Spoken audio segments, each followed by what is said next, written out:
Sí, sí, no, y que además, o sea, creo que es que la educación es un sector que necesita más empresas o más organizaciones de ese estilo, porque creo que sigue siendo bastante arcaico y que no ha evolucionado mucho con los tiempos. O sea, desde que estudiaron mis padres hasta que estudio yo, la diferencia tampoco ha sido tan brutal como el cambio que ha habido en la sociedad y como, Sí, o sea, sí. no ha sabido seguir el ritmo, creo, de cambio que ha habido Bueno, en los tiempos. hay muchos cambios en muchas cosas. Lo que pasa es que, o sea, depende dónde, ¿no? O sea, Sí, digamos que los cambios no se aplican en todo a la vez, ¿no? Y hay escuelas donde sí se aplica, por ejemplo, para niños, ¿no? Y hay otras en institutos donde sí se aplican cambios. Mi hija está yendo a un colegio, por ejemplo, donde sí, o ha ido, sobre todo el año pasado, este año ha cambiado de instituto y está un poquito tal, pero el colegio donde iba era un colegio donde funcionaban por proyectos, donde funcionaban de una manera que no tiene nada que ver con lo que yo ujú, estudié o con la forma en la que yo estudié. En ujú. cambio, ahora en el instituto vuelve otra vez al modelo muy antiguo de aprendizaje de memoria y tal. Entonces, depende dónde. Y en las escuelas de negocio pasa un poco igual. Sí, Tienes las que siguen el método de siempre, el método del caso, tal, que está bien, ¿eh? Oye, que funciona para determinados perfiles y tal, como te dice gran dirección, pues funciona, ¿no? Pero para casos como el emprendimiento hay que hacer algo totalmente distinto. Mira, una cosa donde ha habido una revolución es en la formación en remoto. Algunas para bien y otras para mal. Ha habido ujú, muchos cambios y en los últimos 5 años ha cambiado, te diría, de forma radical. Pero como te digo, algunas para bien y otras para mal. En la parte de para mal, por ejemplo, yo me quejo mucho y protesto mucho y lo denuncio públicamente. eh, la formación en remoto grabada, que es muy práctica porque es verdad que es barata y que es flexible, la haces cuando tú quieras. Pero también te venden una mentira. No es verdad que estudiando 20 minutos al día tú puedas tener un máster. No es verdad que viendo vídeos de 20 minutos al día tú puedas hacer un máster. Es que no es verdad.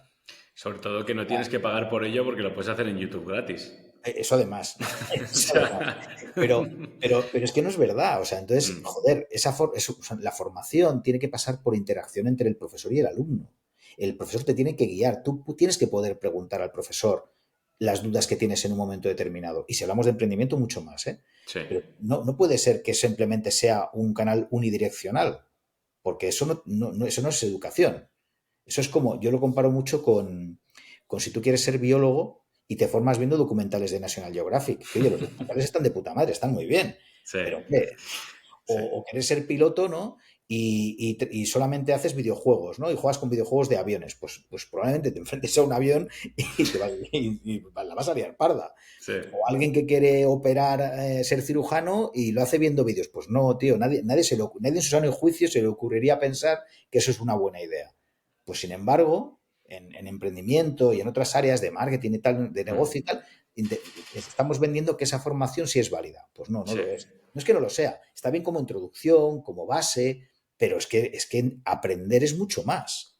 Entonces, ahí sí que ha habido una segunda revolución y es que en remoto ahora, por ejemplo, nosotros lo aplicamos, se aplican metodologías como la clase invertida. Como la formación en remoto es muy aburrida, una persona dando una chapa aquí, te desconectas enseguida, pues lo que hacemos es que mandamos unos materiales de lectura previo, el alumno se prepara, lee unos documentos, unos artículos, unos textos, lo que sea, o vídeos incluso también a veces, pero son de preparación y luego todas las sesiones en vivo son básicamente de interacción. Es decir, ujú, son debates, talleres, hacer cosas, generar que los alumnos pregunten y participen, les pones retos, o sea, estás constantemente generando interacción y actividad y eso genera no solamente un aprendizaje mucho mayor y que se interioriza mucho más el conocimiento, sino también genera algo muy importante, que es el contacto humano, networking, que en un curso presencial lo tienes, pero en un curso en remoto cuesta más, tienes que forzarlo. Pues la forma de forzarlo es esta. Entonces hay métodos y hay cosas innovadoras y formas de hacer nuevas, lo que pasa es que no se aplican en todas las partes igual. ujú. A mí me ha tocado en una escuela de negocios dar una chapa de 3 horas porque me decían que claro, ellos desde el punto de vista comercial tenía sentido y te decían, yo tengo un máster presencial que vale 25.000 pavos. Quiero vender el mismo máster online y que valga 25.000 pavos. Ostras.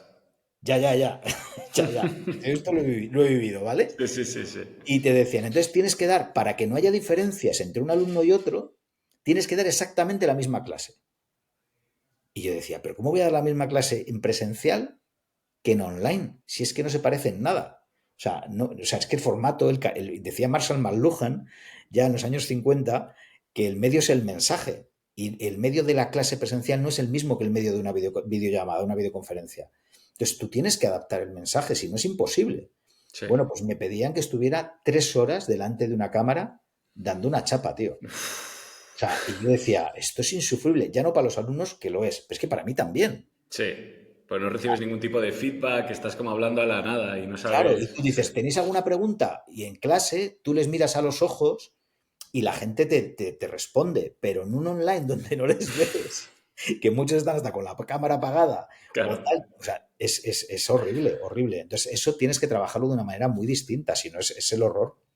Sí, además recuerdo que hubo durante el COVID hubo una crisis en universidades americanas, pero recuerdo que en Harvard pues seguía valiendo lo mismo, pero las clases eran online y encima solo te podías conectar en horario americano, entonces si eras de fuera tenías que conectarte unas horas absurdas y tal. O sea que sí que ha habido bueno,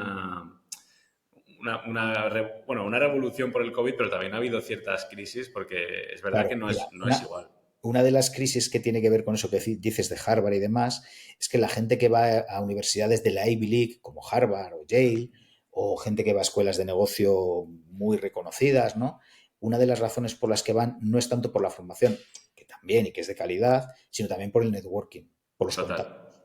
Entonces, si tú das una formación de esas que, como te he dicho, de 3 horas dando una chapa a un tío o una tía, o 2 horas o una hora, al no haber interacción, no hay networking entre los alumnos. Entonces, eso que es parte del precio que tú pagas por estudiar en Harvard o en Yale, lo estás perdiendo. Sí, Entonces, los alumnos decían, no, no, a mí no me puedes cobrar lo mismo por una clase online que por una clase, pero no solamente porque por un tema de cómo impartes el contenido o de que para ti resulte más barato. Es que me estoy perdiendo un valor importantísimo que es el networking.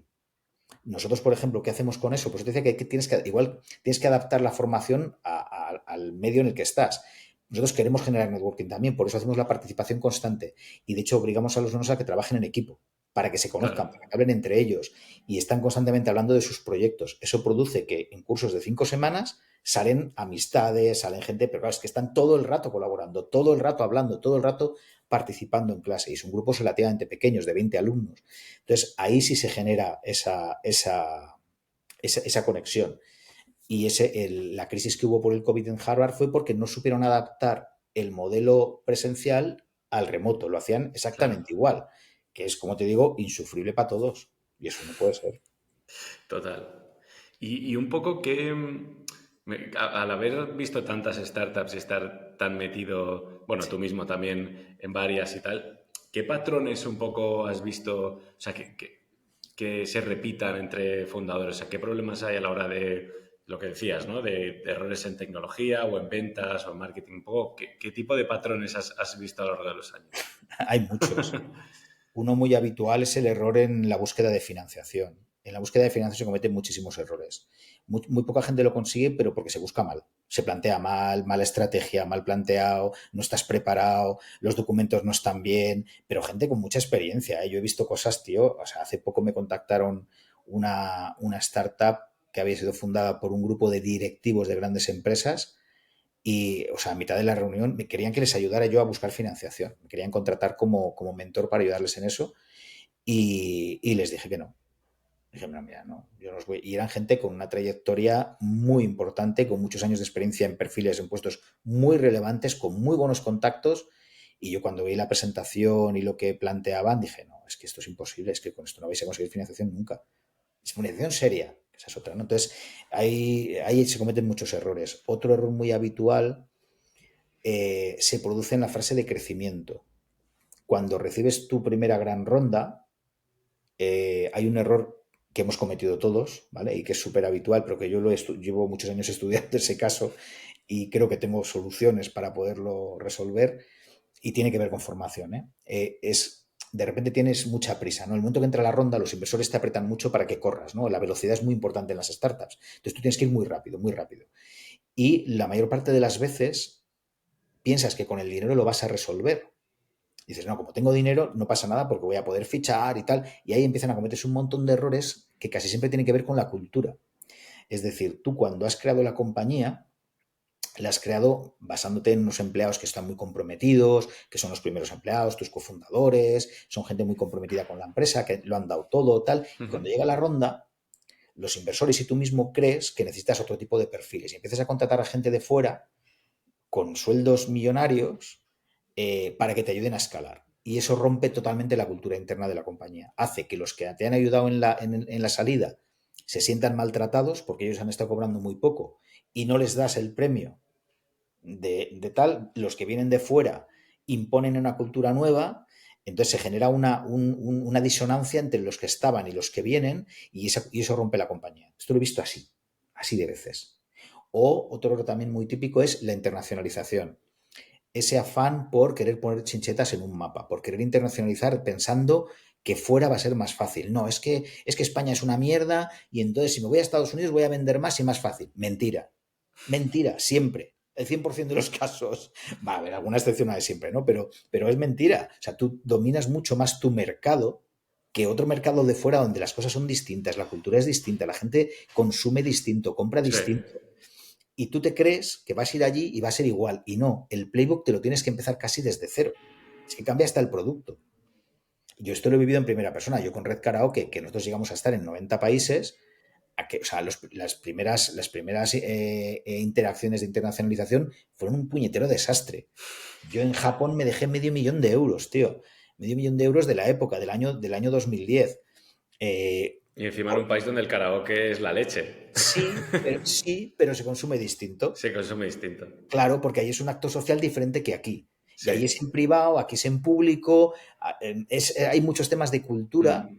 que no sabíamos y que cometimos errores muy básicos por no haber sabido adaptarnos a la cultura de allí. Pero vamos, internacionalización es un problema enorme siempre. Escalar, internacionalización y rondas de financiación, para mí ahí están tres de los grandes errores que se suelen cometer.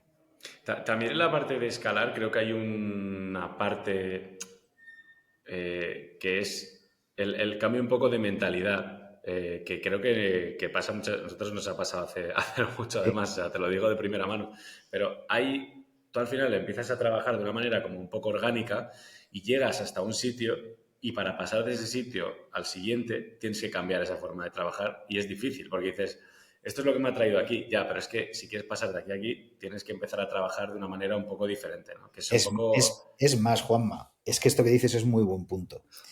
Es que cambia el producto también. Me explico. Es que cambia tu cliente. Es que cuando, o sea, no sé si has visto, hay una gráfica que habla de los tipos de consumidor. Están los innovadores, los early adopters, Ah, ¿no? sí, sí, sí, sí. La has visto, ¿no? Sí, sí. Bueno, pues la gente, cuando empiezas con tu empresa, normalmente los primeros que entran son los innovadores, que son bastante fáciles de captar, pues son gente que está muy por la labor. O sea, son gente que no tiene resistencia al cambio, que es que quieren probar cosas nuevas. Entonces tú, cuando creas tu producto mínimo viable, y a esta gente le gusta, ¿no? Imagínate, les gusta, que es difícil, ¿eh? Pero les gusta. Les gusta y dice, ostra. Y entonces yo lo veo como un falso positivo. Porque ese falso positivo te lleva a pensar que todo el mundo va a querer usar ese mismo producto que tú has creado. Y no es verdad. Porque luego vienen los rezagados. Y los rezagados lo que quieren es un producto radicalmente distinto. Mm. Tienen otras necesidades. Y saltar la barrera, esa barrera de la resistencia al cambio, es muchísimo más grande en esa gente que en la gente que ha llegado al inicio. Entonces tú crees, con esos primeros usuarios, con esos primeros clientes, que ya has roto, dices, ya he validado mi producto, Sí. y en realidad tu validación de Product Market Fit es un objetivo móvil que está cambiando permanentemente según avanzas, porque tus clientes van cambiando, son otros clientes a los que tienes que llegar. Entonces tienes que ser capaz de ir construyendo tu product market fit según avanza la compañía y crece la compañía. Y esto es muy difícil de entender Sí. y es un error muy habitual. Pensar que yo lo he cometido, de ya he hecho mi producto, ya lo he validado, esto ya funciona, cojonudo, con esto ya tiro millas. Y no, tío, muchas veces pues tienes que cambiar. Sí. Pues que cambian los canales de captación, cambian los mensajes, cambia el propio producto, cambia la atención a clientes. Claro, un innovador es capaz de gestionarse los problemas él solo. Un rezagado no, Claro. por ejemplo.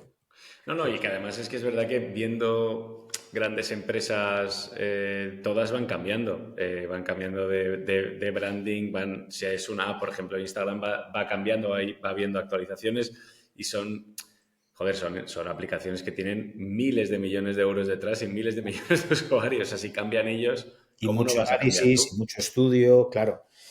Y hay que hacerlo, sí, sí. O sea, yo recuerdo en mi época de Yahoo que había en UK, en Reino Unido, tenían un equipo de 5 personas solamente para gestionar la homepage, la página principal de Yahoo en UK. Ujú. 5 personas, pero no te hablo del contenido. Te hablo del diseño, de la estructura, de los colores, de la tipografía, de dónde iban los distintos elementos. 5 personas dedicadas solo a eso. Ojo, ¿eh? Es que es mucha gente, tío. Todos los días, 5 tíos, cinco Joder. tíos y tías, 5 personas solo con eso. Yo recuerdo que se pasaron como 6 meses discutiendo el tono de azul que tenían que tener los enlaces. Yo no daba, harían otras cosas, evidentemente, ¿no? Pero que tardaron 5 meses en hacer el estudio. Yo decía, hombre, digo, pero ¿de verdad hay tanta diferencia entre un color azul más oscuro y más clarito? ¿De verdad hay tanta diferencia? Pues probablemente es un caso muy exagerado, pero luego yo lo viví en mis carnes, porque hice un test A/B cuando lanzamos en Red Karaoke, lanzamos aplicaciones móviles que te contaba antes, ¿no? Ujú. Y teníamos un icono, o el típico botón de la aplicación, que era muy bonito, muy chulo, un diseño precioso, la verdad es que siempre me ha enamorado de ese diseño, y lo usábamos como botón de la aplicación. Y entonces un día, no sé por qué, se me ocurrió hacer un test A/B, que Google, la tienda de Android te la